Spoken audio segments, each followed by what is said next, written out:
नमस्कार दोस्तों। अभिज्ञान क्लासेस में मैं एक बार फिर आप सभी का हार्दिक स्वागत करती हूँ। आई होप सो आप बहुत अच्छे होंगे और अच्छे से रिवीजन कर रहे होंगे। तो चलिए दोस्तों, बिना किसी देरी के आज का ये लेक्चर प्रारंभ करते हैं। प्रश्न नंबर 31, निम्नलिखित में प्रबंधात्मक रचना कौन सी रही है? तो ऑप्शन नंबर बी, हिम्मत बहादुर वीरदावली, ये प्रबंधात्मक रचना रही है। विकल्प नंबर बी यहाँ हमारा सही हो जाता है। चलिए व्याख्या देख लेते हैं। पद्माकर कृत हिम्मत बहादुर वीरदावली ये रीतिकालीन प्रबंधात्मक रचना है। इसके अंतर्गत 211 छंदों में हिम्मत बहादुर का शौर्य का वर्णन किया गया है। अन्य विकल्पों के अंतर्गत हमें देखने को मिलता है देवकृत भवानी विलास, भूषणकृत शिवा बामनी एवं पद्माकर कृत जगन विनोद। रीतिकालीन मुक्त काव्य श्रेणी की ये रचनाएं हैं। चलिए आगे देख लेते हैं। विज्ञान गीता के रचनाकार कौन रहे हैं? तो विज्ञान गीता ये केशवदास की रचना रही है। विकल्प नंबर डी हमारा यहाँ सही हो जाता है। चलिए व्याख्या देख लेते हैं। विज्ञान गीता के रचनाकार केशवदास हैं। आचार्य केशवदास का जन्म 1555 ईस्वी में ओरछा में हुआ था। ये ओरछा नरेश के भाई इंद्रजीत सिंह के दरबारी कवि, मंत्री और गुरु थे तथा इनका निधन 1617 ईस्वी में हुआ। केशवदास ये अलंकार संप्रदायवादी आचार्य कवि थे।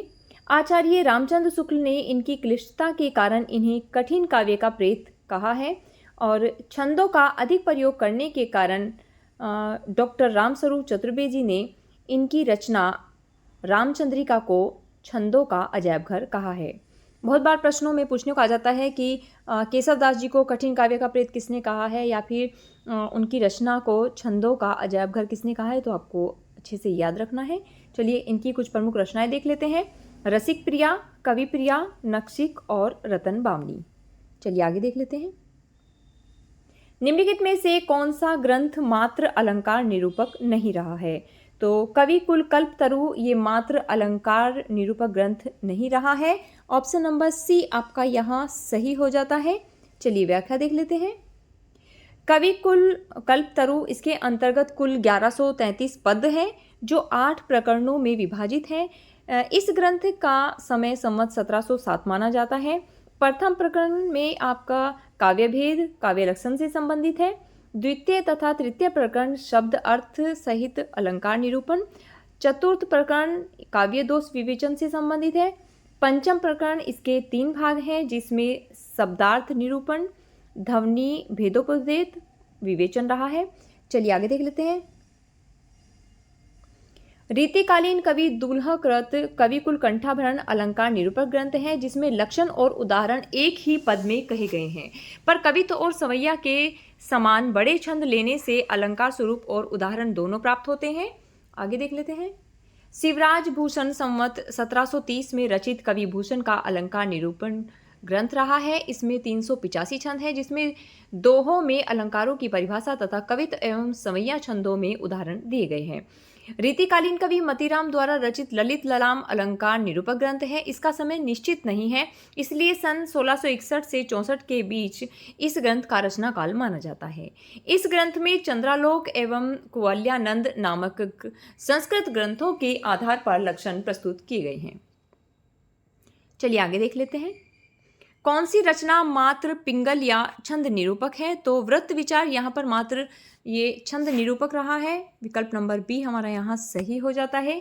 चलिए व्याख्या देख लेते हैं। वृत्त विचार नाम से 2 रीतिकालीन कवियों के छंद निरूपक ग्रंथ प्रकाश में आए हैं जिनके नाम है सुखदेव मिश्र और दशरथ। शेष विकल्पों के अंतर्गत जसवंत सिंह कृत भाषाभूषण अलंकार निरूपक ग्रंथ है। देवकृत काव्य रसायन ये नायिका भेद निरूपक ग्रंथ है, जबकि भिखारी दास कृत काव्य निर्णय ये काव्यांग निरूपक ग्रंथ है। चलिए आगे देख लेते हैं। कौन सी रचना रस अथवा नायक नायिका भेद निरूपक नहीं है? तो पद्माभरण ये नायक नायिका भेद निरूपक ग्रंथ नहीं है। ऑप्शन नंबर डी हमारा यहाँ सही हो जाता है। चलिए व्याख्या देख लेते हैं। पद्माभरण जिसका समय 1810 ईस्वी रहा है, रीतिकालीन कवि पद्माकर का अलंकार निरूपक ग्रंथ है।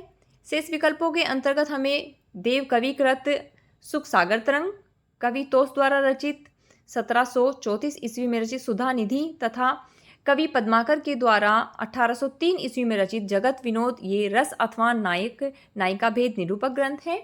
चलिए आगे देख लेते हैं।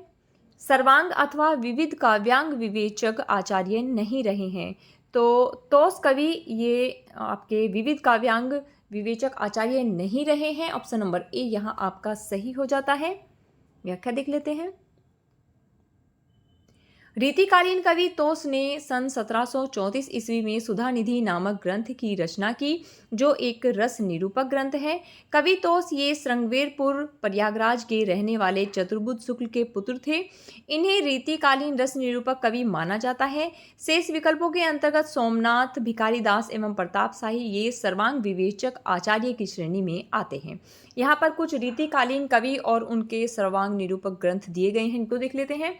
सोमनाथ इनका सर्वांग निरूपक ग्रंथ है रसपीयूष निधि, भिखारीदास का है काव्य निर्णय, प्रताप शाही जी का है काव्य विलास और सुरती मिश्र का है काव्य सिद्धांत। चलिए आगे देख लेते हैं।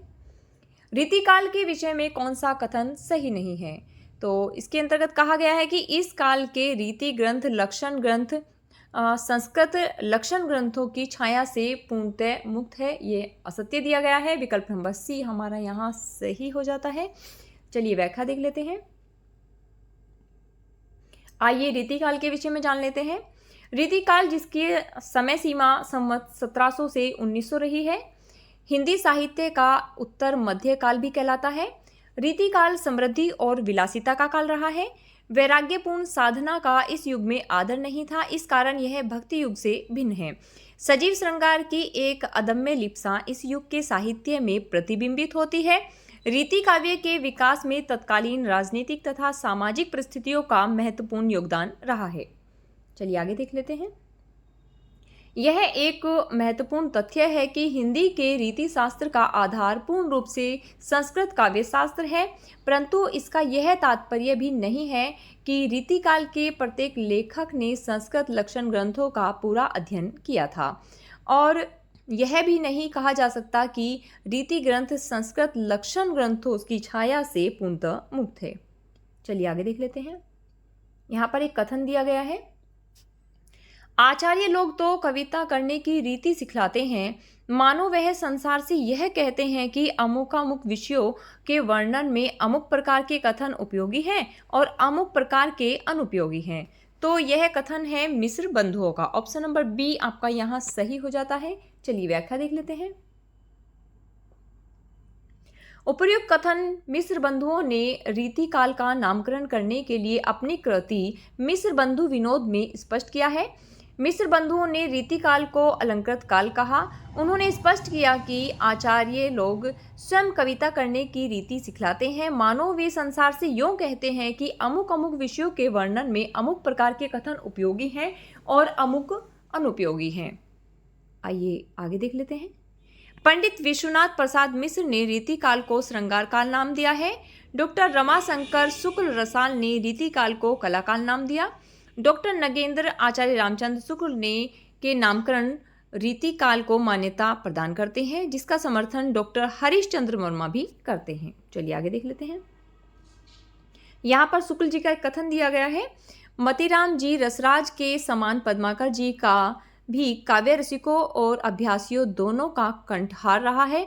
वास्तव में यह श्रृंगार रस का सार ग्रंथ सा प्रतीत होता है। आचार्य रामचंद्र शुक्ल का यह कथन पद्माकर की किस रचना के संदर्भ में कहा गया है? तो यह कथन जगत विनोद के संबंध में कहा गया है। ऑप्शन नंबर सी आपका यहाँ सही हो जाता है। चलिए व्याख्या देख लेते हैं। आचार्य रामचंद्र शुक्ल का उपकथन ये पद्माकर की कृति जगत विनोद के संदर्भ में है। पद्माकर ने जयपुर नरेश जगत सिंह के आश्रय में जगत विनोद नामक नवरस निरूपक ग्रंथ की रचना की। गंगा लहरी में इन्होंने गंगा का अलंकारों से अद्वितीय अलंकरण किया। पद्माकर जी को जीवन के अंतिम समय में कुष्ठ रोग हो गया था, जिसके निदान हेतु इन्होंने गंगा लहरी की रचना की। पद्माकर जी का अलंकार ग्रंथ पद्माभरण लक्षणों की स्पष्टता और उदाहरणों की सरसता के कारण अधिक प्रसिद्ध हुआ है। चलिए अंतिम प्रश्न देख लेते हैं। यहाँ पर भी कथन दिया गया है कि हिंदी में रीति ग्रंथों की अविरल और अखंडित परंपरा का प्रवाह केशव की कविप्रिया के प्राय 50 वर्ष पीछे पीछे चला और वह भी एक भिन्न आदर्श को लेकर के। तो यह कथन आचार्य रामचंद्र शुक्ल का है। चलिए व्याख्या देख लेते हैं। उपर्युक्त कथन आचार्य रामचंद्र शुक्ल का है।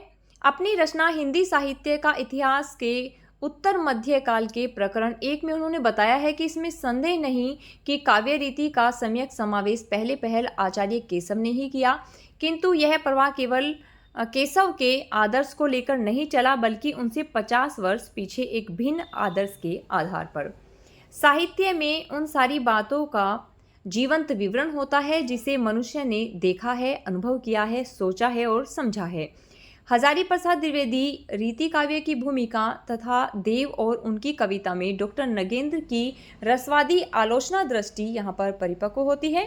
विश्वनाथ प्रसाद मिश्र जी का मानना है कि यदि रीति काल के समस्त ग्रंथों की छानबीन की जाए तो किसी न किसी रूप या परिमाण में श्रृंगार अवश्य मिल जाता है।